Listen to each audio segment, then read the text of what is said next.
उसको कितना दुख होता है। आज इस उम्र में उनको धरना देना पड़ रहा है। धरना कब दे रहे हैं? जब लोकतंत्र नपुंसक बनते जा रहा है। तो मैं भाषण सुन रहा था दिलीप सिंह जी का कि अवैध हथियार भी रखने पड़ेंगे। अवैध हथियार रखने की जरूरत नहीं, चलाने भी पड़ेंगे, कोई डर नहीं लगता, जेल देख के आए हम। तो प्रशासन को हमारी चिंता नहीं तो हम प्रशासन की चिंता क्यों करें कि हम लोग लड़ते रहे, मजाक बन रही है हमारी। दूसरे समाज के भी लोग हैं, आज साथ में हैं, इनका भी धन्यवाद करने का हमारे साथ है। लेकिन दूसरी समाजों के अंदर मैसेज क्या जाता है? मारो पीटो और ये धंधा देके बंद हो जाएंगे। बोल शांतिनाथ जी महाराज की।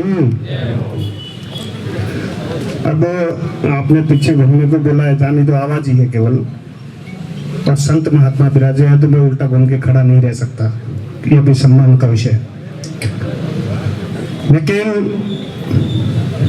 इस धरने के अंदर, इस जाजम पर इतने वरिष्ठ लोग विराजमान हैं, सम्मानीय हनुमान सिंह जी कांगड़ा साहब, गरतनी साहब, संत महात्मा विराजे हैं, सम्मानीय मंगल सिंह जी, दिलीप सिंह जी साहब, तो आप सब फरमाए हैं तो मेरे तो बोलने का इतना कोई वजूद रहता नहीं। लेकिन आपने जिस प्रकार से कहा है तो ये कोई राजनीति का विषय तो है नहीं, पर हम सबको पता है कि किसी के भी परिवार में, हम सब जानते हैं क्योंकि हम सब पशुपालक भी हैं, एक क्षत्रिय के साथ साथ हमारे घर में एक पशु होता है, और गाय हो चाहे भैंस हो, वो अपने घर से खो जाती हो और 2-4 दिन तक नहीं मिले तो हम क्या करते हैं? उसके पीछे जाते हैं, दिल में दुख होता है, परिवार पूरा उसके अंदर दुखी होता है।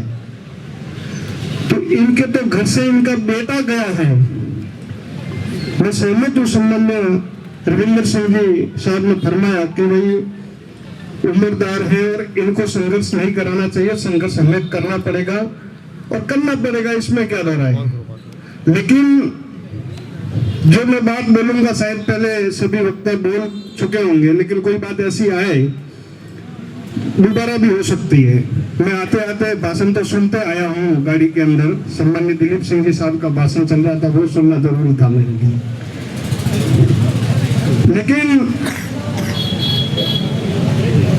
क्या प्रशासन इतना लच्छर और इतना कमजोर हो चुका है क्या कि 15-15 महीने तक एक छोटी सी जांच आप नहीं कर सकते? छोटा सा जिला है, कोई इतना भी बड़ा नहीं है कि आप नहीं निकाल सकते। और पिछली बार भी जब धरना दिया उस समय सम्मानित रविंद्र सिंह जी साहब और आप सभी यहाँ उपस्थित थे, हम सब ने धरना भी दिया और इनसे आश्वासन भी मांगा और आश्वासन भी दिया। लेकिन प्रशासन और ये तंत्र इतना कमजोर हो गया, ऐसा तो मैंने कभी नहीं सुना। और जब भी हम लोग लड़ाई लड़ने के लिए रोड पे आते हैं, मैं कड़वी बात इसलिए बोलता हूं क्योंकि कड़वा नहीं बोलेंगे तो आपने देखा होगा कि किसी के शरीर में कीड़े पड़ जाए तो कड़वी दवाई डालनी पड़ती है जब कीड़े बाहर आते हैं। हो सकता है बहुत सारे लोग यहाँ मेरी बातों से सहमत नहीं हो सकते, लेकिन सत्यता को बोलना बहुत जरूरी होता है। देखो, राजनीति में कोई इस दल से होगा, कोई उस दल से होगा, किसी के बात रखने का तरीका अलग होगा।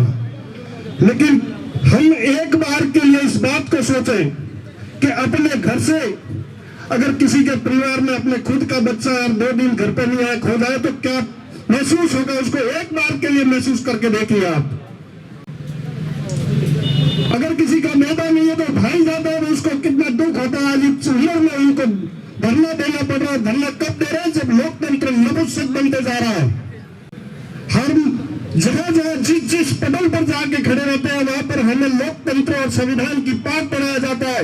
ये प्रशासन के लोग और सरकार के लोग हमें ये पाठ पढ़ाते हैं कि हमें लोकतंत्र और इस संविधान में विश्वास करना चाहिए। बिल्कुल, सबसे पहले हम ही करते हैं, विश्वास भी करते हैं, लोकतंत्र की पालना भी करते हैं। लेकिन जब तुम्हारे ये प्रशासन के लोग लोकतंत्र को नपुंसक बनाने का, कमजोर बनाने का काम करते हैं तो हम क्या चुप बैठेंगे? ये तो इतनी ही बात है। सम्मानीय रविंद्र सिंह जी साहब ने कहा है, क्योंकि जो वरिष्ठ गण निर्णय लेते हैं उस निर्णय के साथ में हमको खड़ा रहना पड़ता है, ये हमारी जिम्मेदारी है। क्योंकि हम हमारे वरिष्ठों का सम्मान करते हैं, लेकिन अगर ये इनका तरीका ये का ये बना रहा, तो मैं भाषण सुन रहा था दिलीप सिंह जी का कि हमें हथियार भी रखने पड़ेंगे। हमें हथियार रखने की जरूरत नहीं, चलाने भी पड़ेंगे, कोई डर नहीं लगता, जेल देख के आए हम। तो प्रशासन को हमारी चिंता नहीं तो हम प्रशासन की चिंता क्यों करें? प्रशासन को हमारा परिवार की चिंता नहीं। हो सकता है किसी को बुरा लगता हो, मैं ऐसी कोई बात नहीं है, लेकिन ये हकीकत है कि हम लोग लड़ते रहे, मजाक बन रही है हमारी। दूसरे समाज के भी लोग हैं आज साथ में हैं, इनका भी धन्यवाद करने का हमारे साथ है, लेकिन दूसरी समाजों के अंदर मैसेज क्या जाता है? मारो पीटो और ये धंधा देके बंद हो जाएंगे। मैं इस मंच से आपके सामने ये बात नहीं बोलनी चाहिए, लेकिन पुलिस प्रशासन को और प्रशासन को चेतावनी देता और कह रहा हूं, और मैं कहता हूं वो करता भी हूं। इस बात को अगर सभी लोग लगभग जानते होंगे, इस प्रशासन की नींव हिला देंगे, ये इसको पता नहीं है इनको। और ये प्रशासन वाले समझते होंगे कि वर्दी पहनने के बाद ताकतवर बन जाते हैं। एक कोई पुलिस वाला हमने कल देखा तो हमारे इन धरनों पर बैठे उन लोगों को धमका रहे थे। हो सकता है वो अपने राजपूत हो। अरे इन लोगों को अगर ये लगता हो कि हम वर्दी पहनने के बाद ताकतवर है, अरे हम इस वर्दी का ही सम्मान करते हैं, लोकतंत्र का सम्मान करने के कारण। अगर तुमको लगता हो कि हम वर्दी में ताकतवर है तो उतार के हमारे से मुकाबला करना, सारी गर्मी निकाल देंगे हम तुम्हारी।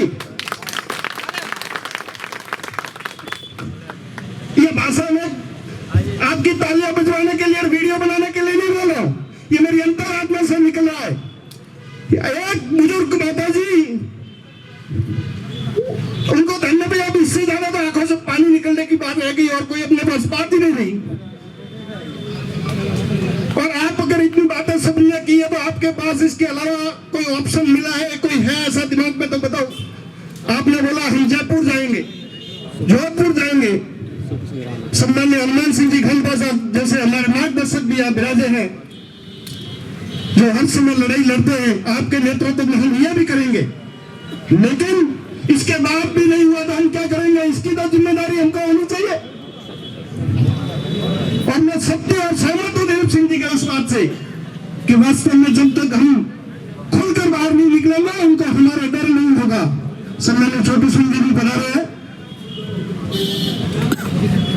तो मैं आपसे इतना ही निवेदन करूंगा, ये कोई भाषण देने का मंच नहीं है। एक उनकी न्याय की लड़ाई में उनके साथ खड़ा रहने की जरूरत है। आज संख्या भी बहुत है।